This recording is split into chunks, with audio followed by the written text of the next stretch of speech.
মহাপুৰুষ শ্ৰীমন্ত শংকৰ গুৰুজনাই অসম ভূমিত অৱতৰণ হোৱাৰ পিছৰে পৰাই অসমৰ তান্ত্ৰিক বিশ্বাসৰে জৰ্জৰিত জীৱসকলক মুক্তিৰ পথে আগুৱাই নিবলৈ গুৰুগৃহত লাভ কৰা শাস্ত্ৰ শিক্ষাৰ তত্ত্ব উদ্ধাৰি ভাগৱতৰ ভক্তি ধৰ্মক সাৰ কৰি গীতাৰ একশৰণ হৰিনাম ধৰ্মক লৈ আনি জীৱক মুক্তিৰ বাবে একশৰণ হৰিনাম ধৰ্ম প্ৰৱৰ্তন কৰিলে। অৰ্ধেক বয়স গৈলে মাধৱদেৱৰ সান্নিধ্য পালে আৰু গুৰু শিষ্যৰ পৰম্পৰা ধৰালৈ নামি আহিল। মহাপুৰুষ শ্ৰীমন্ত শংকৰ গুৰুজনাৰ চৰণত নিবেদি মহাপুৰুষ মাধৱ গুৰুজনাই এযোগা ঘোষা লিখিলে, জয় গুৰু শংকৰ সৰ্বগুণা কৰ যাকৰি নাহি কেও পাম, তোহাৰি শৰণ কৰে হত কোটি বাড়ে কৰো প্ৰণাম। মহাপুৰুষ শ্ৰীমন্ত শংকৰ গুৰুজনা। মহাপুৰুষ শ্ৰীমন্ত শংকৰ গুৰুজনা আমাৰ জাতীয় জীৱনৰ প্ৰাণ প্ৰতিষ্ঠাতা। মহাপুৰুষ শ্ৰীমন্ত শংকৰ গুৰুজনা তান্ত্ৰিক বিশ্বাস আঁতৰাই ভক্তিৰ এনাজৰিত আমাক জাতি বৰ্ণ বৰ্গ নিৰ্বিশেষে গুৰু ভক্তি গুৰু ভগৱন্ত ভকত ভক্তিৰ প্ৰতি অনুপ্ৰাণিত কৰিব। আমাৰ মাজৰ পৰা বিভেদৰ প্ৰাচীৰ ভাঙি আমাক একশৰণ হৰিনাম ধৰ্মৰ মূল তত্ত্বক উপলব্ধি কৰাব। মহাপুৰুষ শ্ৰীমন্ত শংকৰ গুৰুজনা যাক এৰি নাই কেও পাম। মহাপুৰুষ শ্ৰীমন্ত শংকৰদেৱে কি দিয়া নাই?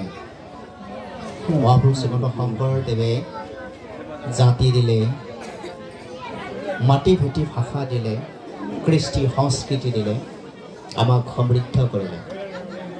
সাত সমুদ্ৰৰ সিপাৰতো গৈ মহাপুৰুষ গুৰুজনাই আমাৰ তান্ত্ৰিকৰ বিশ্বাসৰ মাজত জড়তাৰ প্ৰতি আকৰ্ষণ গুচাই চৈতন্যৰ অনুভৱ কৰাই শ্ৰৱণ কীৰ্তন ভক্তিক সাৰ কৰিলে।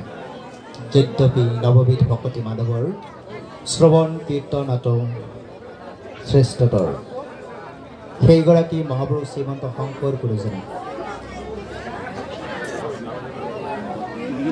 এইখন ধৰাধামত অহাৰ পিছৰ পৰাই মোক জীৱৰ মুক্তি মংগল কামনা কৰিলে আৰু সেই গৰাকী মহাপুৰুষৰ ছত্ৰ ছায়াত আমি একশৰণ হৰিনাম ধৰ্ম লাভ কৰিবলৈ সক্ষম হ'লোঁ। একশৰণ হৰিনাম ধৰ্ম প্ৰৱৰ্তন প্ৰচাৰৰ লগে লগে লোকসংগ্ৰহৰ কাৰণে মহাপুৰুষ শ্ৰীমন্ত শংকৰ গুৰুজনাই সৃষ্টি কৰিলে গীত, যাক বৰগীত বুলি কোৱা হয়।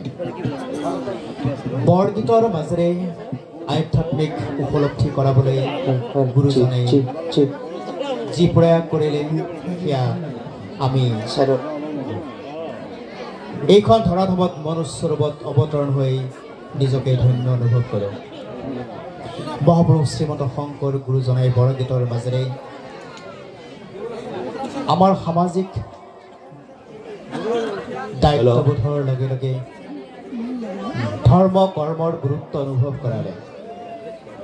প্ৰকৃততে সংসাৰিক কৰি কৃপা প্ৰচাৰলৈ শুকাই যি ভাগৱতৰ কথা আমি শুনো, যি ভাগৱতৰ পৰা ভক্তি লৈ ভক্তিত আমি আৰুঢ় হ'বলৈ প্ৰয়াস কৰোঁ, সেই গৰাকী মহাপুৰুষ শ্ৰীমন্ত শংকৰ গুৰুজনাই ভাগৱতৰ ভক্তিক আমাক বুজিবৰ কাৰণে সহজ কৰি দিলে।